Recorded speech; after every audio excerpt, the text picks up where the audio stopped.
Hello friends, பூங்காற்று திரும்புமா என்ற எபிசோடில் என்ன நடக்கலாம் அப்படிங்கிறத பற்றி பார்க்கலாம். இன்றைக்கான எபிசோட் இன்ட்ரெஸ்டிங்கான எபிசோட் அப்படின்னே சொல்லலாம். குமரன் அவங்க அம்மாவும் தங்கச்சியும் உட்காந்துருக்க இடத்துக்கு பணத்தை கொடுக்குறாங்க. இந்த மாதிரி புதுசாக ஆர்டர் கிடச்சிருக்குங்கிற விஷயத்தையும் சொல்கிறாங்க. அதை கொடுத்தது ஆனந்தி தான் அப்படிங்கிற விஷயத்த சொல்கிறாங்க.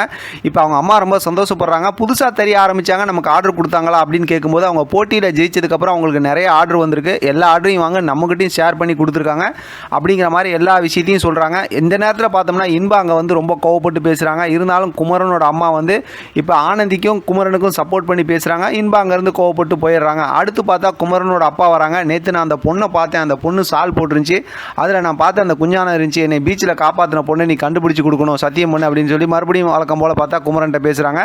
இப்போ ஆனந்தி அதாவது குமரன் அவங்க அப்பாவை கூட்டு போக சொல்லிடுறாங்க. இங்கே பார்த்தோம் அப்படின்னா ஆனந்த் இருக்கார்ல, அவர் அந்த கர்ச்சீப் ஆனந்தியோட கர்ச்சீப்பை வச்சுட்டு அப்படியே பேசிகிட்டு இருக்காரு. இப்போ அவங்க தங்கச்சி செல்வி அவங்களும் வராங்க.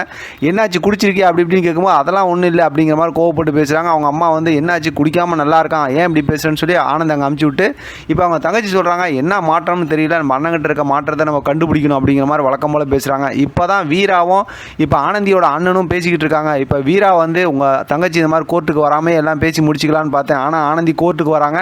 அங்கே என் மேலே ஏதாவது பழி சுமத்துனாங்க அப்படின்னா நானும் எல்லாமே பேசுவேன், நல்லா புரிஞ்சுங்க அப்படிங்கிற மாதிரி கோவப்பட்டு பேசுகிறாங்க. இப்போ நல்லா மனோருக்கு புரிஞ்சிருது. வீட்டுக்கு வந்ததுக்கப்புறம் பார்த்தோம்னா அடுத்த நாள் காலையில் கோர்ட்டுக்கு ஆனந்தி அவசர அவசரமாக கிளம்பிக்கிட்டு இருக்காங்க. எல்லாரும் இருக்காங்க. இப்போ பார்த்தோம் அப்படின்னா மனோகர் அவங்க அண்ணன் ஆனந்தி உங்கள்கிட்ட நான் கொஞ்சம் பேசணும் அப்படின்னு சொல்லி உட்கார வச்சு, நான் உன் மேலே கோவப்படல, எதுவும் அட்வைஸ் பண்ணல, ஆனால் கோர்ட்டில் நீ போய் இந்த மாதிரி மாப்பிள்ளை அடித்தார் பிடிச்சாருன்னு நீ சொன்னீங்கன்னா உன் மேலேயும் அவர் பழி சொல்கிறதுக்கு வாய்ப்பு இருக்குது, நல்லா யோசிக்க, அவர் கூட சேர்ந்து வாழ்கிறதுக்கு ஏதாவது வாய்ப்பு இருக்கான்னு பாரு அப்படிங்கும்போது ரெண்டு பேத்துக்குள்ளே நிறைய ஆர்கியூமெண்ட்லாம் நடக்குது. இருந்தாலும் கோவப்பட்டு அவர் போயிடுறாரு. இப்போ அவங்க அப்பா ஆறுதல் சொல்லி, நீ எதுக்கும் கவலைப்படாதமா, தைரியமாக போயிட்டு வா, அங்கே அத்தை இருக்காங்க அப்படிங்கிற, அதான் அந்த வக்கீல் இருக்காங்கல்ல எங்கள் அப்பாவோட தங்கச்சி, அவங்க இருக்காங்க, பார்த்துக்கலாம் போ அப்படிங்கிற மாதிரி சொல்லி அமுச்சு வச்சிடுறாங்க. அடுத்து பார்த்தா வீராவை அந்த இன்னொரு வக்கீல் கூட காட்டுறாங்க, அதாவது அவங்களோட வக்கீல் கூட காட்டுறாங்க. இப்போ அந்த வக்கீல் பார்த்தா ஒரு பெரிய லென்த்தியாக ஒரு கதை சொல்கிறாரு. அதாவது யார் ஜட்ஜின்னு பார்த்தா ஒரு அம்மா தான், லேடி தான் ஜட்ஜி, 4ஆம் நம்பர் கோர்ட்டுக்கு வருது.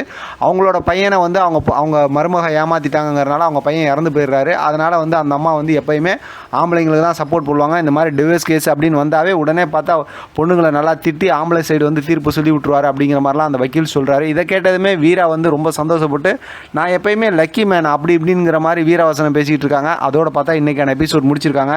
நாளைக்கான எபிசோட் பயங்கர சுவாரஸ்யமாக இருக்க போதுன்னு தான் நினைக்கிறேன். பார்க்கலாம் என்ன நடக்குதுன்னு. இதை பற்றின உங்களோட கருத்து கமெண்ட் பாக்ஸில் தெரியப்படுத்துங்க. தொடர்ந்து ஆதரவு கொடுங்க. தேங்க்யூ ஃப்ரெண்ட், தேங்க்ஸ் ஃபார் வாட்சிங்.